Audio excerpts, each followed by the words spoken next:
Hi guys, welcome back to my channel. If you're following me from my previous video, we have seen how to sign up for a Microsoft 365 free tenant using the Developer Sandbox program. Once you have the tenant ready, the immediate next thing you have to do is to add your own domain to your 365 account. So in this video, what we're going to discuss is how to connect your own custom domain to your Microsoft 365 so that you can create users with your own domain name.com. My name is Abdul. I'm a unified communications architect. Let's get into the details.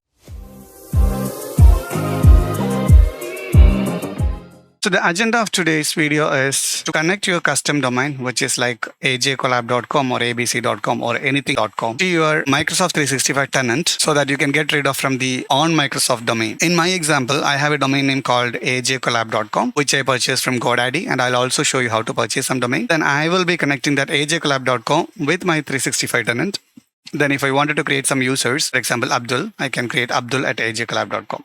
So that will be the goal of this video. So I'll start from the beginning. First, we need a domain name. So if you don't have any domain name, you can go ahead and purchase from any registrar like GoDaddy, Namecheap, or anything else. I usually prefer GoDaddy because I have experience by purchasing domain name from here. That's all. It's not a promoted video, by the way. Okay, so I'll go to GoDaddy and then type a domain name. Let me type ajcollab.com, and it's available. ajcollab.com is available. Charge is 99 rupees. But of course, this is not exactly 99 rupees once you go next.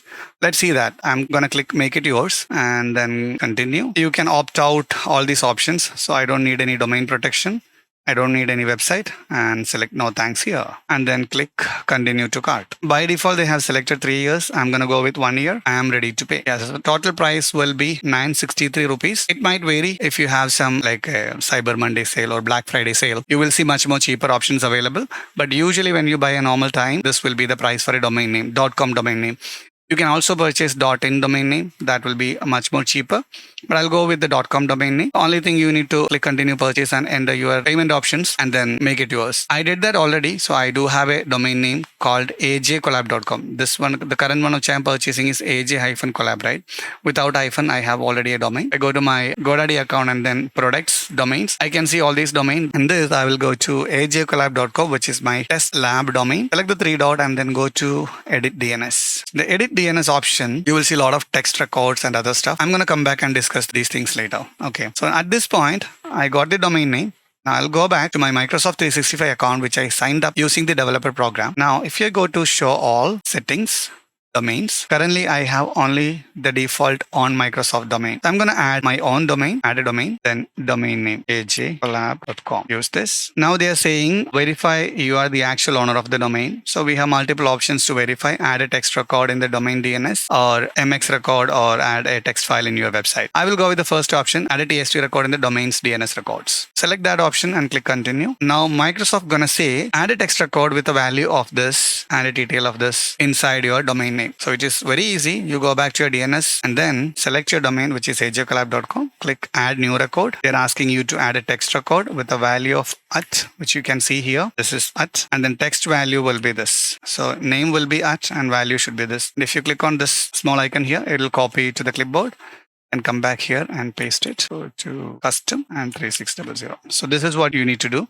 So with this, you are proving to Microsoft that you are the owner of the domain. So click save. That's it. We are done. And then I can go back to the 365 portal. Usually that DNS propagation will take some time, but it's okay. Verify. If it fails, you're going to keep doing that verify again. Like I said, the propagation will take some time. If all goes well, you will see that your domain is successfully added. What happened? Okay, now they're saying how do you want to connect your domain? This is like a default option. And then if you go to more options, so go to more option and then select this and then click continue. Now Microsoft is going to tell you to add some additional DNS records into your DNS provider, which is GoDaddy domain. So these are the records. There are some MX records, CNAME records, and text records. These records will be used for the smooth functioning of your 365 tenant. I'm going to skip the MX record because I am using a different service for email. MX record, by the way, used for sending and receiving email. If you have Outlook configured for the same domain like ajcollab.com, you have to add that.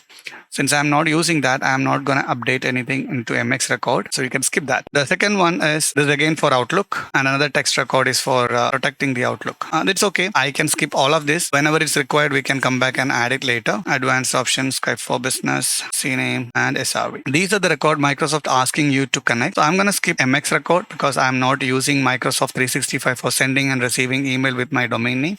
I'm using a different service for that. So whatever related to Outlook, I'm skipping it. Then I'm going to be using this account for testing my MS Teams. So for MS Teams, you have to have these domain names added. There is a CNAME record, which is hostname SIP, and the value should be this. So let's go ahead and add this DNS management. Then I have added SIP. Yeah, there is a CNAME called SIP here with the value of the SIP directory.online.link.com.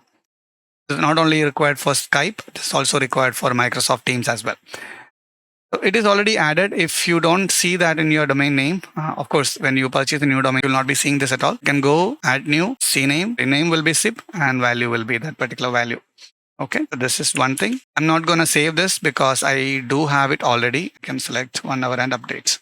So I have this entry already, so I'm not going to save it. Then another CNAME will be link discover. I also have that CNAME here. I don't need to add that, but if you are in a new domain, I have to add that CNAME link discover, and this will be the value. Again, 1 hour, save it. I'm not going to save it again. I do have that. Now you have an SRV record of underscore SIP and SIP federations. This is also required for the proper functionality of your Microsoft Teams. So let's go ahead and add this SRV record underscore SIP. So come back to DNS provider, SRV underscore SIP. The value should be underscore TLS protocol. Service will be underscore SIP, which I did added already. SIP. So this is the SRV that you need to add. SRV underscore SIP underscore TLS. Name should be at, and the value should be this one. Okay. And what else? Priority, weight, port, and the TTL value. This is needed. And after that, underscore SIP federation. I'm going to click cancel here because I do have it already added. Federation. This is another SRV record which you need to add. Again, SRV underscore SIP federation, TCP at, and these values. So once you add this, I'm going to click continue. I see an error here that is expected because I haven't added these records. That's why I see all these errors. But for Skype for Business, I see green check boxes here. That means it is properly added. What I'll do is I will uncheck this box and I will say, okay, I'm going to use only for Microsoft Teams experiment. So this is enabled, and then click continue.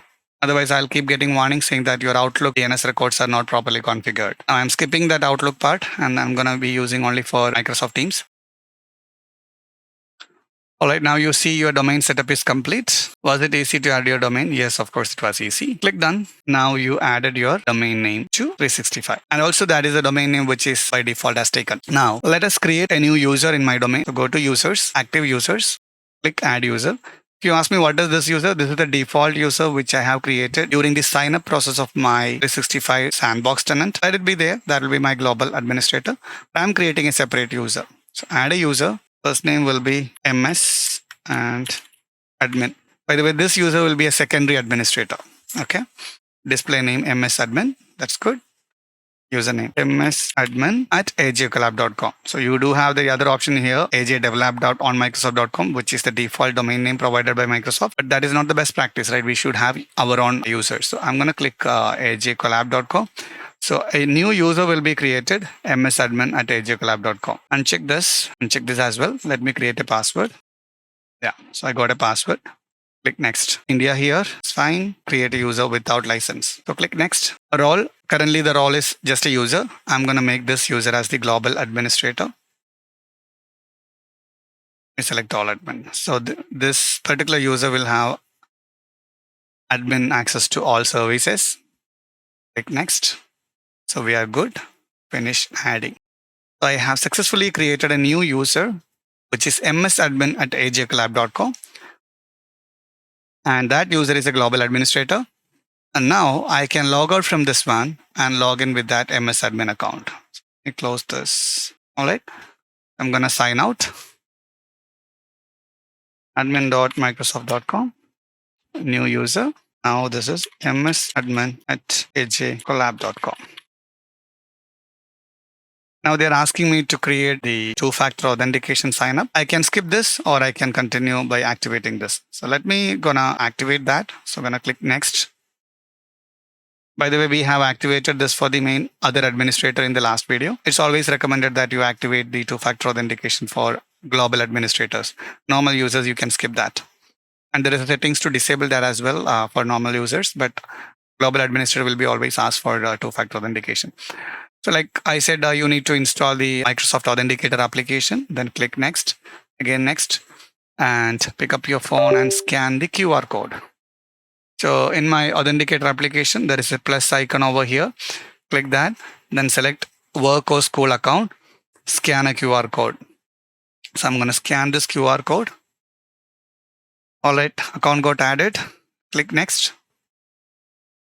37. Yeah, so the authenticator got approved and I am good to go. Click next. Well, I have currently logged in with the same tenant with a different account, which is my own domain account, msadmin.ajcollab.com. All right, that's it for this video. We have successfully added your GoDaddy domain name with your Microsoft 365 tenant. Now you can create all users with your own domain name.com. Okay, thanks for watching. I will see you in another video. Bye-bye.